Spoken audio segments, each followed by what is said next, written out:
송나영의 라디오 오늘. 여러분 안녕하십니까? 송나영입니다. 12.3 내란 의혹을 수사 중인 특별검사팀이 윤석열 전 대통령에 대해 구속영장을 청구했습니다. 청구서에는 직권남용 권리행사 방해, 허위 공문서 작성, 특수 공무집행 방해 등의 혐의가 적시됐는데요.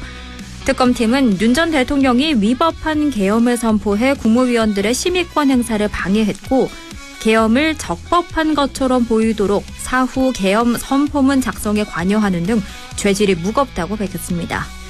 또한 수사와 재판 절차에서 비협조적 자세로 일관하며 형사사법 시스템을 전면 부정하고 있다고 강조했는데요. 윤 전 대통령 측은 무리한 영장 청구라며 반발하고 있습니다. 구속 여부를 가릴 영장 심사는 오는 수요일 열립니다. 구속이 결정되면 윤 전 대통령의 유치 장소는 서울구치소 또는 서울중앙지검 유치 장소가 될 걸로 알려졌는데요. 윤 전 대통령의 운명은 과연 어떻게 될까요? 이번 주 수요일 영장 심사 결과를 지켜봐야겠습니다. 안동문화방송 라디오 오늘 광고 듣고 시작합니다. 당신에 대한 응원이 당신을 위한 지원이 될 수 있도록 신용보증재단이 당신을 보증합니다. 대출 고민도 뚝, 이자 부담도 뚝, 미래 걱정도 뚝. 신용보증재단 중앙회와 17개 신용보증재단이 함께하니까 든든하시죠? 함께 우뚝 신용보증재단. 한국인의 연금 공식 시작! 퇴직연금 한투, IRP 한투, 연금 이전 한투. 투자 전문가 한투가 관리 수수료 없이 평생 알아서 해주니까 퇴직연금 고민이라면 외우세요. IRP 한투. 한국투자증권. 한국투자. 원금 손실 발생 가능 및 투자자 귀속, 가입 전 상품 설명서 및 약관 필독. 춤과 노래를 즐기는 장수마을 가고시마의 100세 어르신들. 건강 비법은 흑초. 100세 시대 골골백세냐 생생백세냐는 지금 결정됩니다. 늦기 전에 샘표 흑초하세요. 매일매일 흑초 습관. 샘표 흑초 100년 동안. 7월 7일 월요일 라디오 오늘입니다. 1부 꼭 알아야 할 우리 지역 뉴스를 시원하게 정리해드립니다. 양승진의 슬기로운 뉴스 생활 준비되어 있고요. 2부 이슈 오늘에서는 경북에 대형 산불이 발생한 지 100일을 훌쩍 넘겼지만 여전히 산불특별법이 제정되지 못하고 있는데요. 이 이야기 잠시 후 함께 이야기 나눠봅니다. 이어서 박규환의 세상 읽기 함께합니다. 라디오 오늘 유튜브로도 다시 들을 수 있거든요. 많은 애청 바랍니다.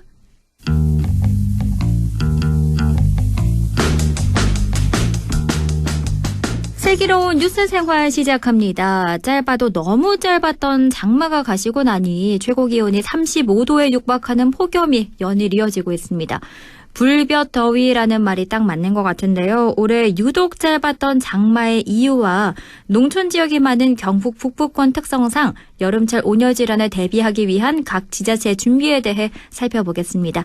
매일신문 양승진 기자 연결돼 있습니다. 기자님 안녕하십니까? 네, 안녕하세요. 네, 올해 장마가 짧아도 너무 짧았어요. 네, 보통 장마라 하면 최소 한 달 정도는 가는 게 마련이었습니다. 지금까지. 네. 그런데 올해 장마는 남부지방을 기준으로 정확히 13일, 제주도는 15일에 지나지 않았습니다. 기상청은 지난 3일 북태평양 고기압이 이례적으로 빠르게 세력을 확장하면서 제주와 남부지방의 장마가 종료됐다, 이렇게 선언을 했습니다. 제주는 지난달 12일부터 26일까지, 남부지방은 지난달 19일부터 7월 1일까지가 장마 기간이었습니다. 이렇게 짧은 장마 기간은 기상 관측 이래 가장 짧았던 1973년, 당시에는 제주도는 7일, 남부지방은 6일에 불과했는데요. 그 이후로 53년 만에 가장 짧은 장마 기간을 보내게 됐습니다. 네, 통상 장마라고 하면 연중 가장 많은 비가 내리는 시기잖아요. 그런데 돌이켜 생각해보면 이번 장마 기간에 우산을 꺼내든 게 한 4, 5일은 됐나 이런 생각이 들기도 하는데요. 그리고 7월 중순쯤에 장마가 끝나면 폭염이 시작되는 게 그간 우리나라의 날씨 패턴이었던 것 같은데 이게 좀 변화가 있는 것 같아요. 네, 6월 말부터 7월 중순까지 이 장맛비가 퍼붓고 또 폭염이 오는 패턴, 이게 한 최소 500년 정도 이어졌다 이렇게 추정이 되고 있거든요. 네. 그러나 이제 2020년대 이후 이제 기후 변화 등으로 인해서 이런 장마답지 않은 장마가 이어지고 있습니다. 장마는 남쪽의 북태평양 고기압과 북쪽의 티베트 고기압 또는 오호츠크의 고기압이 충돌하는 과정에서 만들어지는 정체전선이 뿌리는 비인데요. 우리나라 외에도 대만, 일본, 중국 등 동아시아에서 겪는 여름철 비 양상입니다. 말씀드린 정체전선이 한반도 상공에서 활발하게 만들어지는 시기가 바로 장마철인데 이 정체전선을 장마전선으로 불렀습니다. 하지만 2020년대 들어 장마철이 아닐 때에도 정체전선이 비를 뿌리기 시작하면서 2021년 6월에는 공식적으로 기상청이 장마전선이라는 용어를 폐기를 했습니다. 아하, 그렇군요. 이제 장마전선이라는 용어를 사용하지 않는군요. 그리고 이달 초 날씨를 좀 떠올려 보면요. 전국 대부분 지역에 폭염특보가 이달 초부터 발효되는 등 무더위가 들이닥쳤던 것 같아요. 네, 지난 3일 기준으로 강원도 산간의 일부 지역을 제외하고 전국의 대부분 지역에 폭염특보가 발효된 채 이제 닷새째 이어지고 있습니다. 네. 경기도 일부, 강원도 또 충청 이남에서는 폭염경보가 발효된 상황이고요. 폭염주의보는 최고 체감온도가 33도 이상일 때, 그리고 폭염경보는 35도 이상일 때 이틀 이상 지속될 것으로 예상되면 발효가 됩니다. 그리고 연일 열대야도 이어지고 있는 상황입니다. 한참 비가 퍼부어야 할 시기에 비가 내리지 않다 보니 이상기후에 대한 우려가 매우 큽니다. 물론 지난 봄 이제 산불 피해를 입었던 북부권의 경우에는 집중호우로 인해서 집안 붕괴 등 산사태 피해 우려가 매우 컸습니다. 다행히 많은 비가 내리지 않았는데 이를 다행이라고 여겨야 할지 아니면 기후변화에 따른 또 다른 재앙과 재난의 시작이라고 여겨야 할지 어쨌든 비가 내려야 할 때 내리지 않는 데 대한 우려가 매우 큰 상황입니다. 그러네요. 수백 년간 이어진 장마가 멈춘 모양새인데요. 장마가 이렇게 빨리 끝난 원인은 뭔가요? 기상청은 중부지방은 아직 장마 영향권 안에 있다 이렇게 분석을 하고 있는데 다수의 전문가들은 사실상 올해 여름 장마는 끝났다 이렇게 보고 있습니다. 네. 동부와 남부지방의 경우 지난달 19일쯤부터 장마가 평년보다 이르게 시작이 됐는데 실질적으로 비가 내린 건 한 2, 3일 정도뿐이었고요. 또 이제 장마의 조기 소멸이나 이른 폭염의 공통된 원인으로는 남쪽의 덥고 습한 공기인 북태평양 고기압이 빠르게 팽창해 한반도 남쪽을 뒤덮어 장마전선을 밀어냈기 때문이다 이렇게 분석을 하고 있습니다. 장마가 빨리 소멸되면 올해 남은 여름은 더 길고 더 강한 엄청난 폭염이 나타날 것으로 전망이 됩니다. 최근의 흐름이면 역대 가장 긴 폭염이었던 2018년 기록은 물론이고 또 역대 가장 긴 열대야가 발생했던 지난해 기록까지 깨질 수 있다 이런 전망도 벌써 나오고 있습니다. 물론 7월 말 8월 초에 집중호우라든가 또 태풍이라든가 이런 변수는 있겠으나 폭염이 장기화될 것이라는 전망은 매우 지배적입니다. 네, 안 그래도 짧은 장마가 끝나고 나니까 폭염이 연일 이어지고 있는데요. 그만큼 온열 질환자 발생에 대한 우려도 클 수밖에 없을 것 같아요. 네, 올해 5월 16일부터 7월 4일까지 경북에서는 온열 질환자가 총 107명이 발생을 했습니다. 이는 강력자치단체 중 가장 많은 수치고요. 네. 전국의 온열 질환자가 743명의 한 14% 정도 수준에 달합니다. 전국적으로 이제 경북에 이어서 경기도, 경남, 서울 순으로 온열 질환자가 많이 발생을 했습니다. 북부권에서는 온열 질환 사망자도 나왔는데요. 지난 4일 낮 12시 41분쯤 의성군 가읍면 한 주택 인근에서 밭일을 하던 90대 여성이 쓰러져 있는 것을 이웃 주민이 발견해 119에 신고를 했고 이 여성은 119 구급대가 출동할 당시 의식과 호흡이 없는 심정지 상태였습니다. 그리고 지난달 29일 봉화에서도 밭일을 하던 80대 남성이 숨진 채 발견됐는데 이 남성은 올해 지역에서 처음으로 발생한 온열 질환 사망자입니다. 또 지난 5월 15일부터 45일간 전국 500여 개 응급실을 대상으로 해서 온열 질환 체계를 확인한 결과 온열 질환자 이송 건수는 총 388건으로 지난해 같은 기간보다 87건이나 많았습니다. 지난해에도 정말 더웠는데 올해는 폭염이 더 빠르게 그리고 더 일찍 시작됐다 이런 의미로 해석을 할 수 있을 것 같습니다. 네. 최근 4년간 5월 15일부터 7월 1일까지 온열 질환자 이송 건수는 2022년 174건, 2023년 200건 등 매년 증가 추세를 보이고 있습니다. 이렇다 보니까 각 지자체도 바삐 움직일 수밖에 없겠어요.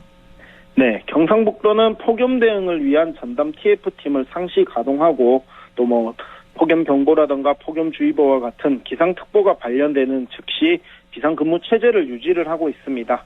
전담 TF팀은 도내 17개 시군에 폭염특보가 발효된 지난달 27일부터 초기 대응을 시작을 했고요. 그리고 7월 1일부터는 재난안전대책본부 비상 2단계를 가동하는 등 폭염 대응에 본격적으로 나서고 있는 상태입니다. 그리고 이제 경상북도는 도청의 실국장을 중심으로 해서 폭염특보가 발효되면 시군을 담당하는 안전지원 책임관을 운영을 하고 있습니다. 농업 종사자, 현장 근로자, 산불 피해 이재민 등을 중심으로 한 중점 관리도 실시를 하고 있고요. 그리고 올해는 총 52억 8,900만 원의 폭염 대응 예산을 확보를 해서 스마트 그늘막, 그린 통합쉼터, 쿨루프, 차광막과 같은 폭염 저감 시설을 확대하고 이동형 냉방버스도 운영을 하고 있습니다. 그렇군요. 온열 질환에 따른 주민 안전 정말 중요할 수밖에 없는데 그런데 문제는 온열 질환 같은 경우는 어르신들에게 취약할 수밖에 없잖아요. 우리 경북 북부권은 특히 고령 어르신 비율이 높아서 더 걱정인데요. 네, 온열 질환의 증상을 보면 피부에 뾰루지나 물집이 생기는 땀띠부터 해서 사망에 이를 수 있는 열사병까지 다양하다고 하는데요. 이 온열 질환이 발생하는 근본적인 원인은 체온이 과도하게 상승하면서 체온 조절 능력이 무너지는 데 있습니다. 그리고 더위 그 자체보다도 수분이나 전해질을 충분히 보충하지 않거나 또 체열이 몸 밖으로 빠져나가지 못하는 환경에서 문제가 심각해지는데요. 무더위에 장시간 노출돼 있거나 또 적절한 휴식 없이 운동이나 야외 작업을 지속할 경우에는 온열 질환 발생 위험이 매우 큽니다. 지난해 온열 질환자 30%가 65세 이상 어르신일 정도로 온열 질환은 특히 노인층에 취약한데요. 나이가 들수록 땀 분비량이 줄고 피부 혈류량 조절 능력도 감소하다 보니 열을 효과적으로 내보내기가 어렵고 더위에 대한 신체 반응도 느려지고 약해져서 체온 상승 시에는 신속하게 대응하는 게 쉽지가 않다고 합니다. 네. 결국은 야외 활동을 자제하고 또 스스로 주기적으로 수분을 보충하는 것만이 해법이라고 할 수 있을 것 같습니다. 기후변화는 인류에게 큰 재앙일 수밖에 없는데요. 인간의 힘으로는 기후변화를 극복하는 건 사실상 불가능합니다. 그래도 온열 질환은 예방하면 충분히 피할 수 있는 만큼 당분간 무더운 날씨에 야외 활동을 삼가하고 또 수분을 자주 보충하는 등 개인 안전 수칙을 반드시 준수하는 것이 가장 중요하다고 생각됩니다. 네, 건강한 여름나기를 위해서 물을 자주 마셔야 하고요. 더운 시간대에는 휴식을 취하고 야외 활동을 최대한 줄이는 게 좋다는 점 올여름 꼭 기억하시기 바랍니다. 지금까지 매일신문 양승진 기자와 함께했습니다. 고맙습니다. 네, 감사합니다. 라디오 오늘 2부에서 뵙겠습니다.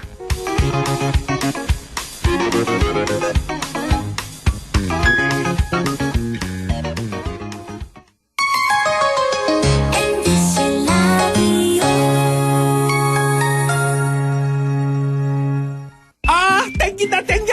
매콤새콤 달콤한 맛 무침에는 역시 땡기네 가오리. 장례식장 등 각종 대소사 최고의 인기 메뉴 땡기네 가오리. 물이 생기지 않아 언제 어디서든 포장 배달 택배 모두 가능한 안동 땡기네 가오리. 054-852-4988. 예, 며느라. 밥 했어? 설거지 했어? 쓰레기 버렸어? 청소했어? 빨래했어? 개밥 줬어? 아들 낳았어? 딸 낳았어? 아무것도 안 하고 싶다. 이미 아무것도 안 하고 있지만 더 격렬하게 아무것도 안 하고 싶다. 지금은 그냥 라디오만 듣고 싶다. MBC 라디오. MBC 라디오. 라디오 청취자 10명 중 4명이 듣는 방송 국가대표 라디오 MBC 라디오.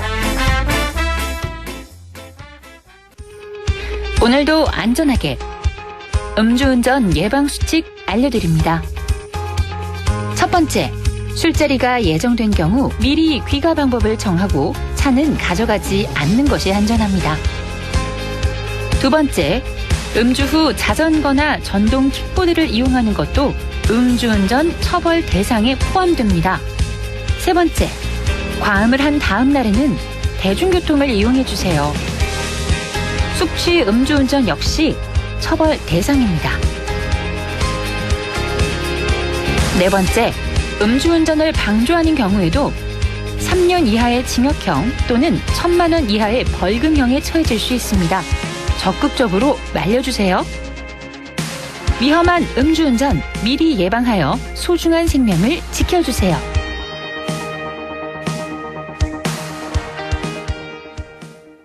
도움의 손길을 내미는 마음이 오늘의 유관순이 됩니다. 편견 없는 세상을 꿈꾸는 뜻이 오늘의 김구가 되고 소외된 이웃을 위한 헌신이 오늘의 안중근이 됩니다. 다른 시대 같은 마음, 마음은 이어집니다. 공익광고협의회 100.1 MBC 라디오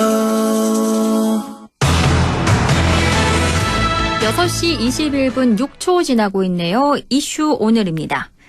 지난 3월 경북 북부 지역을 덮쳤던 초대형 산불, 발생 100일을 훌쩍 넘겼지만 아직 산불특별법이 제정되지 못하고 있어서 피해 주민들의 고통이 계속되고 있습니다. 경북 산불 피해 주민 대책위원회 정항우 상임위원장 연결해서 이야기 들어보겠습니다. 위원장님 안녕하십니까? 네, 안녕하세요.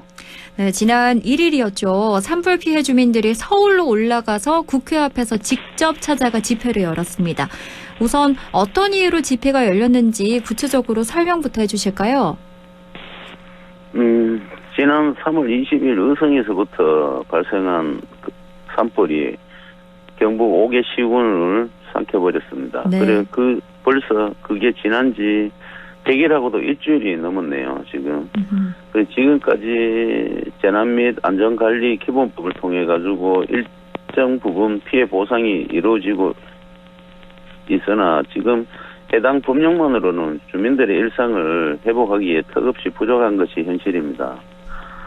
그래도 다행히 국회에서는 산불 피해 대책 마련을 위해 국회 산불특별위원회가 구성되었고 네. 특별법 제정을 위한 논의가 진행 중입니다.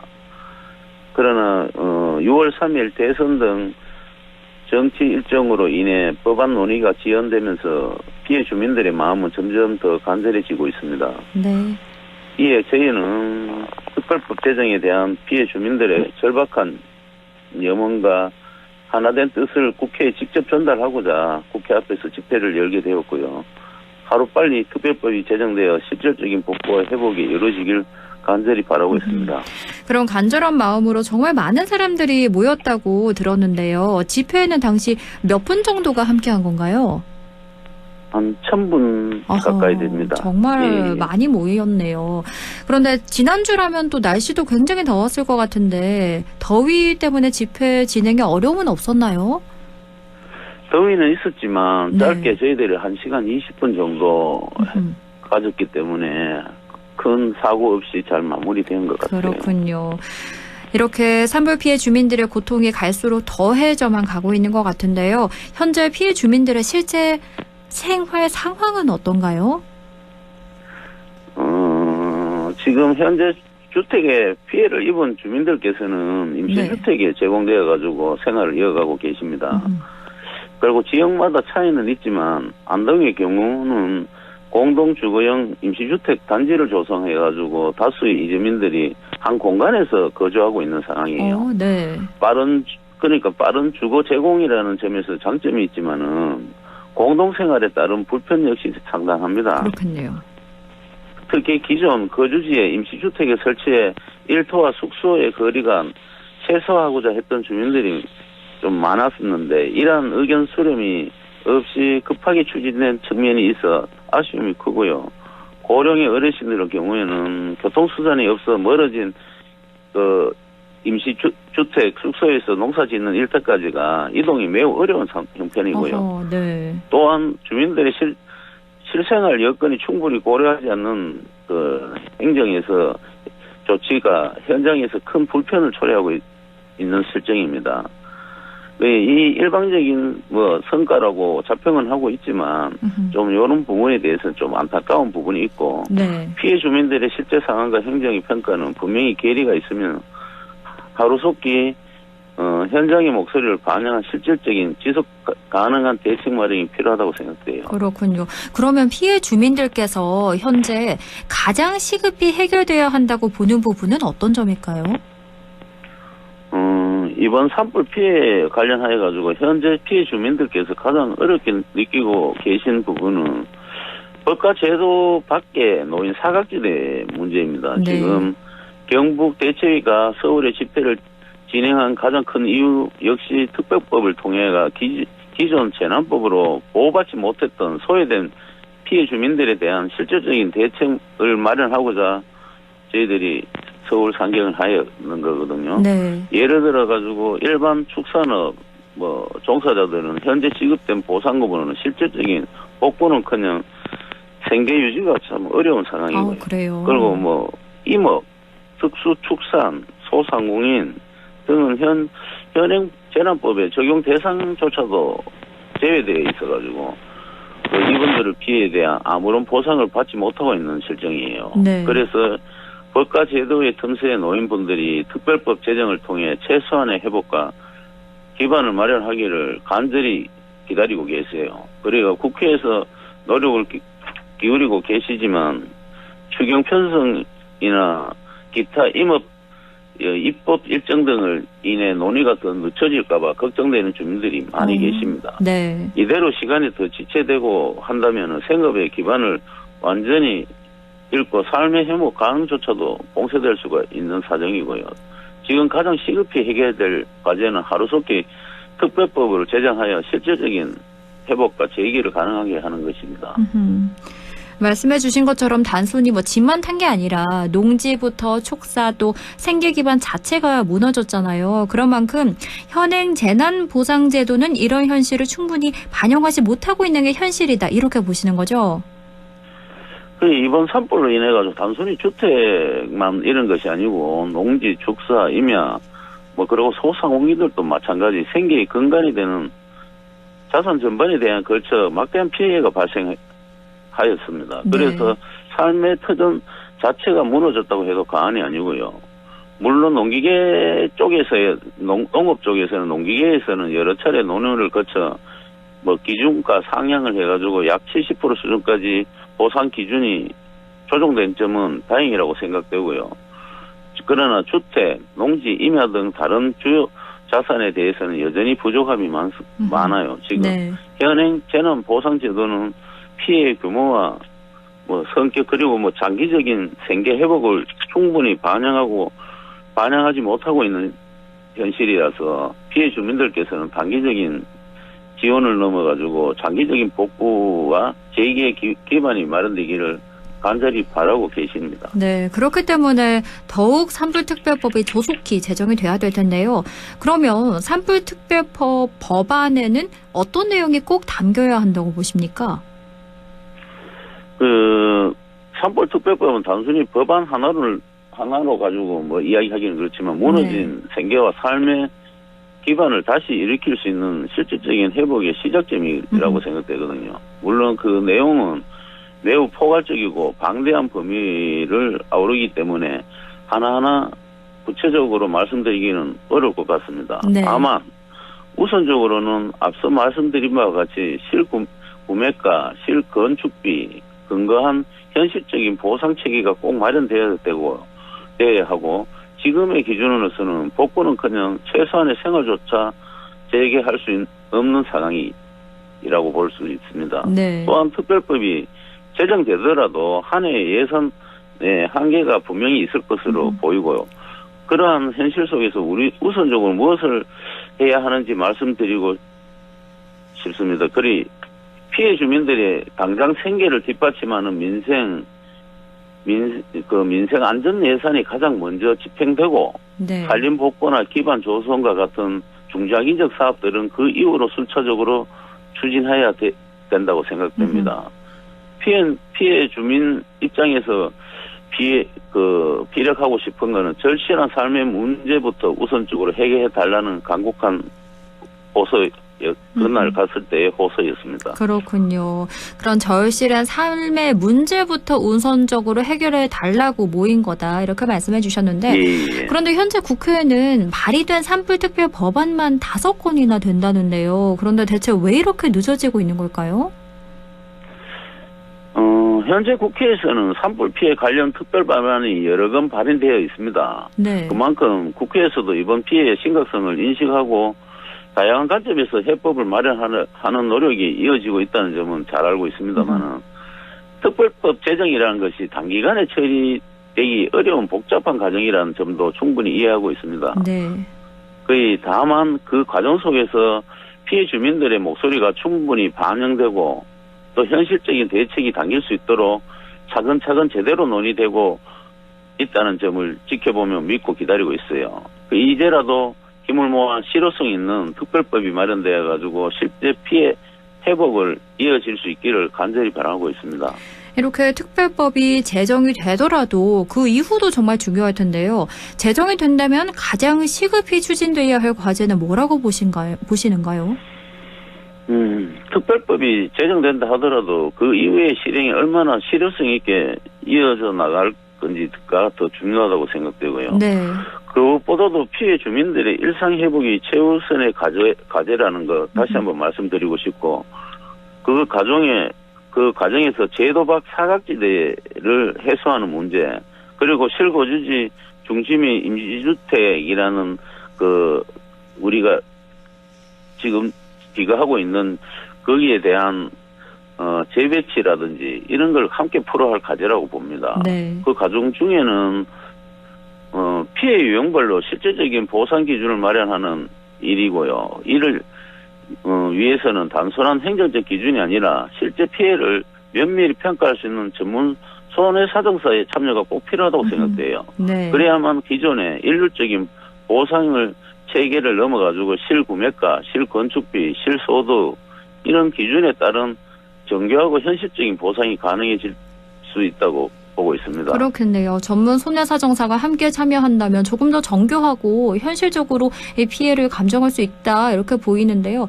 그런데 또 주민대책위에서는 산불 지휘 책임자 처벌과 청문회 개최도 함께 요구하고 있더라고요. 이 두 가지를 요구하시는 이유는 뭘까요?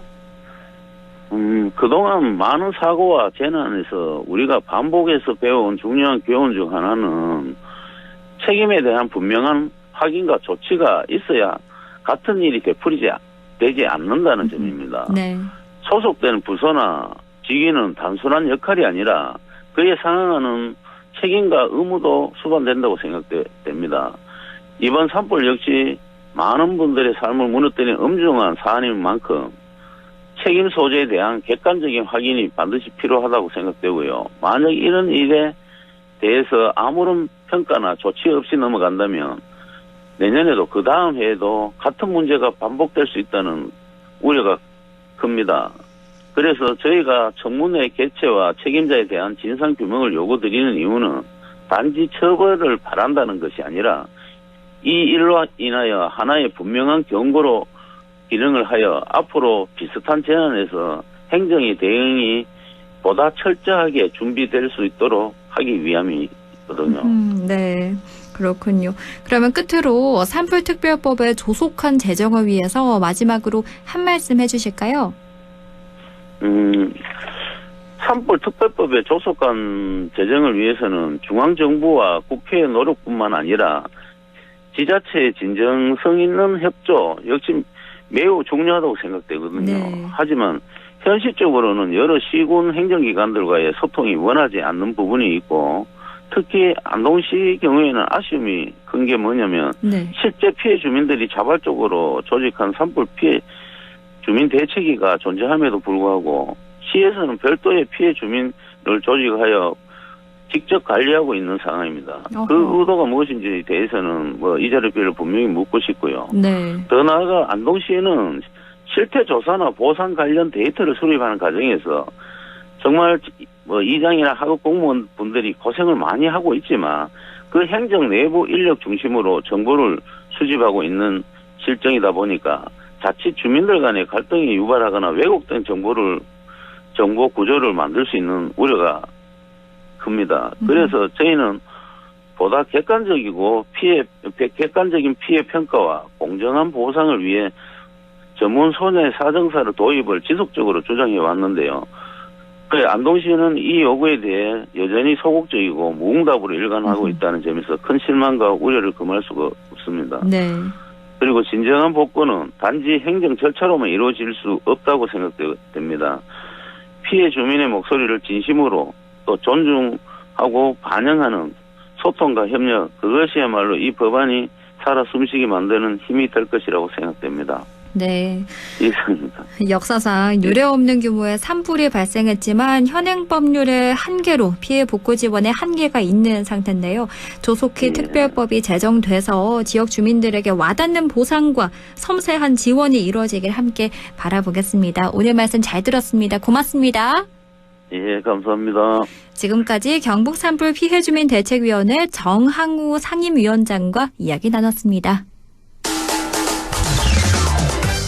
라디오 오늘에서는 청취자 여러분의 참여를 기다리고 있습니다.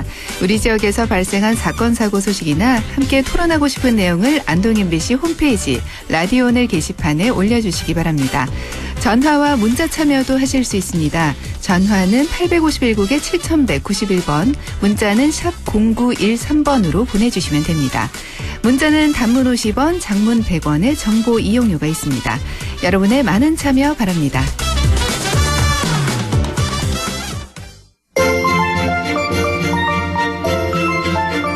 박규환의 세상 읽기 더불어민주당 영조영양봉화 박규환 위원장과 함께합니다. 위원장님 안녕하십니까? 네, 반갑습니다. 영주영양봉화 박규환입니다. 네, 저희가 지난 시간에 영주시 적서동 납폐기물 대령 공장 문제와 관련해서 한 차례 이야기를 했었는데요. 오늘 수요일이죠. 9일에 영주시가 공장 설립 승인 허가 여부를 결정해야 합니다. 현재 어떤 상황인가요? 그렇죠. 이제 9일까지가 업체에서 신청한 공장 설립 승인 신청 처리 기한이에요. 그러니까 9일에는 승인을 하든지 거부를 하든지 해야 되는데요. 네. 얼마 전까지는 영주시가 행정소송에서 패소했기 때문에 그 확정 판결문에서 명시하지 않은 그런 새로운 거부 사유가 없는 한은 거부할 수 없다. 그래서 현재로서는 답이 없다. 좀 이런 입장이었는데요. 네. 그래도 아시다시피 시민들께서 지난 6월부터 한 달 동안 정말이지 이건 영주에서는 전례를 찾을 수 없는 그런 대규모 반대 운동을 벌여왔거든요. 2,000명 넘게 참여하는 집회가 3주 동안 3번씩이나 또 열릴 정도였고요. 그리고 또 오늘 새벽부터는요, 목사님, 신부님들이 중심이 돼서 지금 시청 마당에서 철야 단식 투쟁에 돌입하셨어요. 단식 투쟁이요? 예. 그만큼 이제 시민들의 반대 투쟁이 규모나 강도나 또 지속성이나 폭발성 면에서 이제 전례를 찾을 수 없을 정도 대규모 고강도죠. 그래서 저희들은 이렇게 시민들께서 강력하게 반대한다는 것, 이거는요, 지난번 행정소송 당시에는 없던 새로운 사건이거든요. 그래서 이런 시민들의 강력한 어떤 반대투쟁 집단민원, 이것도 공장 설립 승인을 거부할 수 있는 중대한 어떤 공익적 필요에 해당한다. 그래서 이것을 사유로도 공장 설립 승인 거부할 수 있다. 이렇게 줄곧 이제 영주시 쪽에 또 주장하면서 요구해 왔고요. 네. 그리고 또 최근에는요, 대통령실, 정부, 그리고 국회에서 힘을 좀 많이 보태고 있습니다. 저희 지역위원회가 서영교 의원님과 함께 우리 반대운동 단체 그리고 영주시 같이 만나는 자리를 만들어서 또 공장 설립 승인 거부할 수 있는 그런 방법들에 대해서 토론했고요. 또 몇 가지 방법도 제시했고, 그리고 또 지난 주중이죠. 저희 이제 민주당 영주 지역위원회와 서영교 의원이 함께 대통령실에 민원을 좀 제기했었거든요. 네. 예. 그래서 미국 환경보호처라고 우리 보통은 EPA 이렇게 부르는데요. 미국 환경보호처 EPA의 어떤 배출 대수, 요 오염 물질 발생량을 산정하는 그런 방법이 있어요. 그것과 비교해 볼 때 지금 이 업체가 신고한 오염물질 발생량이 너무 많이 축소되었다 이런 의혹이 줄곧 있어 왔거든요. 그래서 이것과 관련해서 환경부 쪽에 좀 한번 다시 검토해 달라 하고 부탁드렸는데 검토한 결과 미국 환경보호처 EPA 배출 개수 적용이 이 경우에 가능하다 이런 잠정 결론이 좀 내려졌어요. 네. 예, 그래서 제가 영주시에 요청해서 지난 금요일에 이제 영주시가 환경부에 관련된 질의를 했고 또 오늘 내일 중 환경부로부터 회신이 올 예정인데요. 예, 그럼 환경부에서 이제 이 EPA 배출 개수 적용을 검토하라 이런 내용의 회신이 오면 네. 이거는 행정소송에서 패소한 그 확정 판결문에서는 다루지 않은 새로운 불승인 사유, 그것도 아주 강력한 사유가 되거든요. 예, 그래서 이런 환경부 회신, 이 강력한 또 근거가 되고 또 무엇보다도 시민들의 이런 또 집단적인 민원, 대규모 반대 투쟁, 이것도 행정기본법상 또 사유가 될 수 있고요. 그 밖에도 또 작년에 승인된 이 국가산업단지의 주거시설과 이 공장이 너무 인접해 있어요. 그래서 이런 사유를 다 종합하면요. 법적으로는 이제 공장 설립 승인을 거부할 근거가 정말 넘치도록 충분한 상황입니다. 네. 그래서 이제 남은 건 공장 설립 승인에 대한 권한을 가진 영주시가, 그러니까 이제 영주시장 권한대행이 7월 1일부로 새로 오셨어요. 그분이 결단하면 됩니다. 그래서 좌고우면하지 말고 시민을 보고 불승인 처분, 거부 처분 내리는 일만 남았다. 시민이 이처럼 또 크고 강하게 요구하고 있고 또 정부와 국회 집권당도 돕고 있는데 만약 그런데도 시가 공장 설립을 승인한다? 만약 그러면 정말 영주 시민이 용서하지 않겠죠. 저는 그런 일은 이제 없을 거라고 보고요. 네. 9일에 좋은 소식을 우리 청취자분들께도 전해드릴 수 있지 않을까. 예, 네. 그렇게 지금 기대하고 있습니다. 이틀 뒤죠. 오늘 수요일 9일에 영주시가 어떤 결정을 내릴지 한번 지켜봐야겠고요.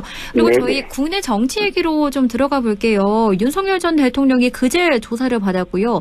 특검이 구속영장을 청구했습니다. 2차 소환 조사 후에 구속수사가 불가피하다 이렇게 본 건데 재구속 될까요? 안 될까요? 어떻게 보십니까? 네, 이게 구속 취소 4개월 만에 일어난 일인데요. 네. 어제 오후에 보니까 영장 청구했더라고요. 일요일 휴일인데도. 네. 일요일 휴일인데도 불구하고 영장을 청구했다. 이건요. 그만큼 빨리 구속해야 된다. 그 절박감의 표현이기도 하고요. 또 한편으로는 법원에서 반드시 영장이 발부될 것이다. 이런 자신감의 표현이기도 한 것 같아요.